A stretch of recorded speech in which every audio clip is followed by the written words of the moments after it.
रिया और उसकी मम्मी की कहानी। रिया एक छोटी सी बच्ची है जो बहुत ही मासूम और प्यारी है। उसकी मम्मी एक अध्यापिका है जो बच्चों को पढ़ाई में प्रेरित करने के लिए बहुत जुटी रहती हैं, जो कि एक बहुत समझदार टीचर होने के साथ एक अच्छी माँ भी हैं। रिया के पिता बाहर शहर से दूर काम करते हैं, जो कभी कभी ही घर आती हैं।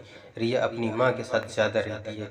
रिया का घर हमेशा खुशियों और उपहारों से भरा होता था और उसकी मम्मी ने हमेशा नई और शिक्षाप्रद कहानियाँ सुनाने का अभ्यास किया करती थी, क्योंकि प्रेरित लोगों की कहानियाँ ही हमें जीवन में आगे बढ़ने का तरीका सिखाती हैं। एक दिन रिया की मम्मी ने उसे एक खास कहानी सुनाई, एक छोटे से गांव की कहानी। इस कहानी में एक गांव में एक छोटा सा बच्चा था जिसका नाम अर्जुन था। अर्जुन गरीब था, लेकिन उसमें अद्भुत जिज्ञासा और उत्साह थी। वह हमेशा नए बातें सीखने के लिए उत्सुक रहता था। रिया ने मम्मी से पूछा, मम्मी क्या हमें भी ऐसी ही अद्भुत कहानियां सुनाओगी जो हमें कुछ सिखाएं और हमारे मनोबल को आगे बढ़ाएं? मम्मी मुस्कुराई और बोली, बिल्कुल रिया, एक दिन जरूर सुनाऊंगी।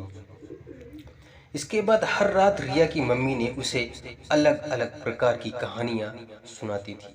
वे कहानियां न केवल खूबसूरत रहती थी बल्कि उनमें एक सीख भी छुपी रहती थी। रिया ने अपनी मम्मी से नए शब्द सीखे, नए जगहों के बारे में सुना और समझाया कि हर कहानी के पीछे एक महत्वपूर्ण सीख होती है। एक कहानी में एक सफल उदाहरण देने के बाद मम्मी ने कहा, रिया बेटी, हमेशा याद रखो कि हर चुनौतियों का सामना करना एक नई चीजों का सीखना होता है। नई चीजों का सीखना और बड़ा सोचना हमें बेहतर से बेहतर बनाता है। रिया ने पूछा, मम्मी ऐसा कैसे हो सकता है? रिया की मम्मी हंसते हुए बोली, यह सीखने की भावना तुम्हें बेहतर समझ प्रदान करती है और बेहतर समझ से ही हम जीवन में सफलता प्राप्त कर सकते हैं। रिया ने इस सुधारित सोच को अपना लिया और उसने स्कूल में भी नए तरीके से पढ़ाई करने का प्रयास किया। उसने अपने दोस्तों के साथ मिलकर नए परियोजनाओं में भी हिस्सा लिया और नए जगहों की खोज की। रिया की मम्मी ने देखा कि उसकी सुनाई कहानियां और सिखाई हुई बेहतर समझ रिया को एक नए स्तर पर पहुंचा रही थी।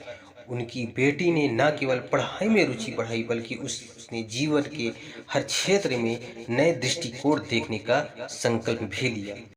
रिया और उसकी मम्मी की इस कहानी से हमें यह सीखने को मिलता है कि माता पिता की प्रेरणा और संबोधन से बच्चे नए सोच और सीख का संचार कर सकते हैं। एक अच्छी कहानी न केवल खूबसूरत होती है बल्कि उसमें छिपे संदेश से हमें जीवन की सही दिशा दिखाई देती है।